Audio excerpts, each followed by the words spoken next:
World Memon organisation کا 7واں board of trustees کا 3 روزہ اجلاس 9 نومبر تک جدہ میں جاری رہے گا۔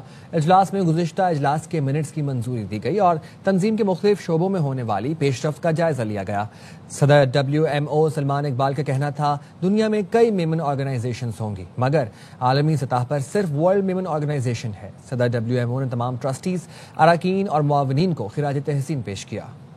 WMO جدہ اجلاس میں گزشتہ اجلاس کے منٹس کی منظوری دی گئی۔ تنظیم کے مختلف شعبوں میں پیش رفت کا جائزہ، سرمایہ کاری، تعلیمی امداد، سماجی خدمات اور آئندہ سال کے منصوبہ پر مشاورت کی گئی۔ صدر WMO سلمان اقبال نے خطاب میں کہا WMO پچھلے 25 سال سے اتحاد، ویژن اور خدمت کے جذبے کے ساتھ آگے بڑھ رہی ہے۔ دنیا میں کئی میمن آرگنائزیشنز ہوں گی مگر عالمی سطح پر صرف ورلڈ میمن آرگنائزیشن ہے۔ صدر WMO سلمان اقبال نے مزید کہا مشن ہے WMO کو وہ مقام ملے جو کبھی ہر میمن گھرانے کے لیے فخر کا باعث تھا۔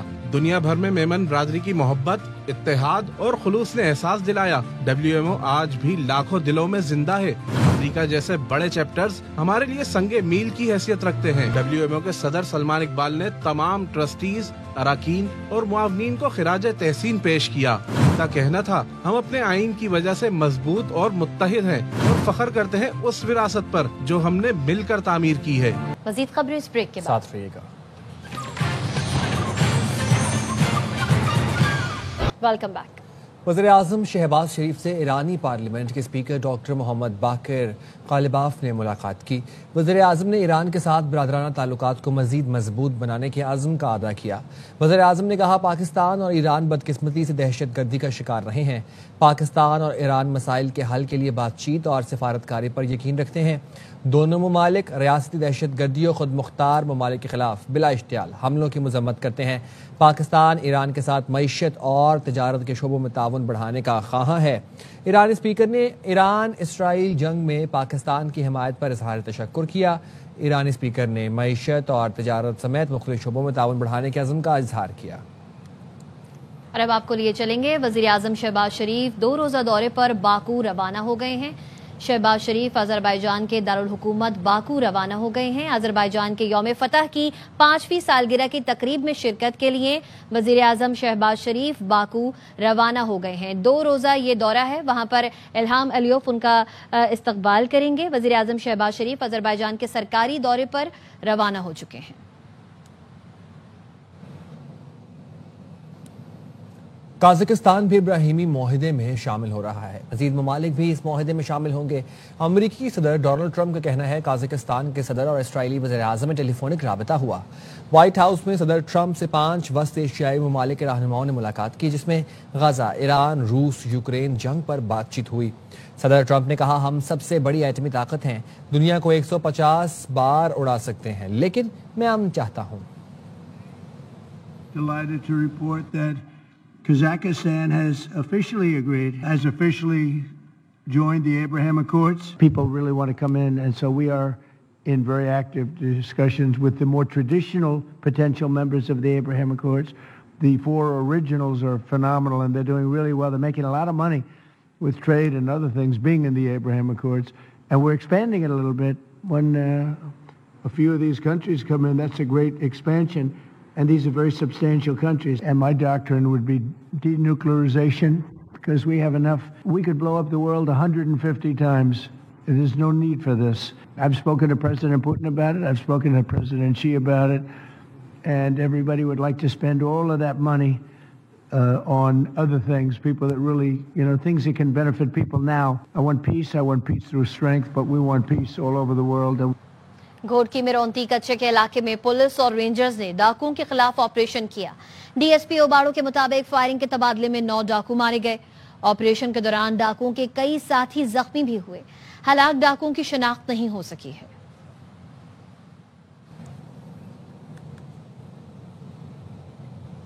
سندھ ہائی کورٹ میں بنگالی زبان بولنے والے پاکستانی شہری کو شناختی کارڈ جاری نہ کرنے کا کیس نادرا کے وکیل نے 1 ہفتے میں شناختی کارڈ بنانے کی یقین دہانی کرائی۔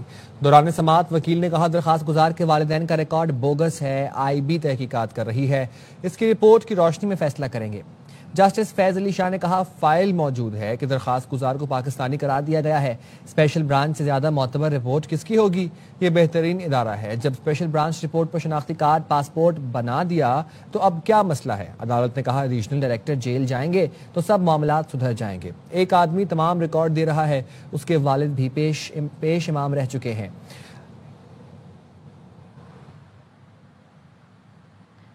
مظفر گڑھ 10ویں تھل جیپ ریلی کے دوسرے مرحلے کا آغاز. کوالیفائنگ راؤنڈ میں 106 ریسرز حصہ لے رہے ہیں.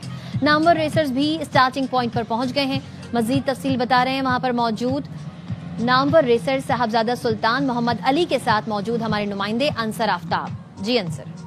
جی بالکل 10ویں تھل جیپ ریلی کا کوالیفائنگ راؤنڈ جو ہے وہ شروع ہو چکا ہے. 106 ڈرائیورز جو ہیں وہ اپنی مہارت آزمائیں گے. آج ہمارے ساتھ یہاں پہ موجود ہیں موٹر سپورٹ کے لیجنڈ صاحبزادہ سلطان محمد علی. ہم ان سے بات کرتے ہیں. یہ بتائیے گا سر کہ کیسا لگ رہا ہے آپ کو یہ 10ویں تھل جیپ ریلی؟ بسم اللہ الرحمن الرحیم. بہت زبردست تیاری ہے اور ٹریک بڑے اچھے طریقے سے پریپیئر کیا گیا ہے اور پہلے سے امپروو کیا گیا ہے. اس ایونٹ کی کامیابی کی علامت یہ ہے کہ باہر سے لوگ یہاں پہ آ رہے ہیں اس کو دیکھنے کے لیے اور انٹرنیشنل ریسرز یہاں پہ پارٹیسپیٹ کر رہے ہیں. تو میں امید کرتا ہوں کہ جس طرح اس ایونٹ نے گرو کیا ہے انشاءاللہ یہ چولستان کے بعد پاکستان کا سیکنڈ بگیسٹ ایونٹ ہے اور ہم سب کی خواہش ہے اور ہماری کوشش ہے کہ اس کو پاکستان کا آئیکونک ایونٹ بنائیں. جی ہمارے ساتھ یہاں پہ صاحبزادہ سلطان محمد علی موجود تھے. ان کا یہ کہنا ہے کہ ہینڈنگ ٹریک ہے لیکن ڈرائیورز کو یہاں پہ مہارت دکھانی ہوگی اور مزید جو ریسرز ہیں ان کو بھی ہم دعوت دیتے ہیں کہ وہ یہاں آ کر اپنی مہارت آزمائیں. فیصل آباد میں ڈیکاک شو. جنوبی افریقہ نے ون ڈے سیریز برابر کر دی. مہمان ٹیم نے دوسرے ون ڈے میں شاہینوں کو 8 وکٹ سے آؤٹ کلاس کر دیا. کیچز چھوڑنا لے ڈوبا. جنوبی افریقہ کے خلاف جیت کا تسلسل ٹوٹ گیا.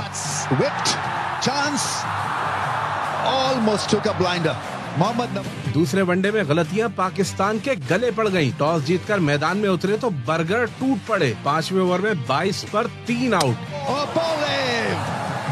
سائم اور آغا نے 50 بنا کر 92 رنز کی شراکت سے اننگز کو ری بلڈ کیا.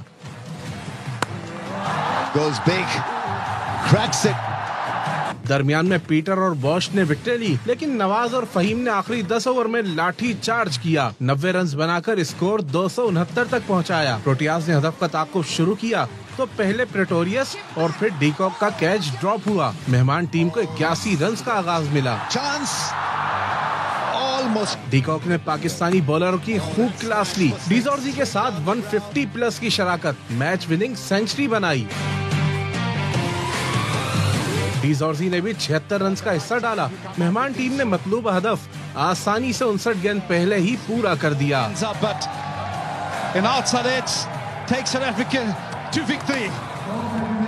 ایلان مسک نے اپنی کمپنی کے تیار کردہ روبو کے ساتھ سٹیج پر ڈانس سٹیپس کر کے سب کو حیران کر دیا.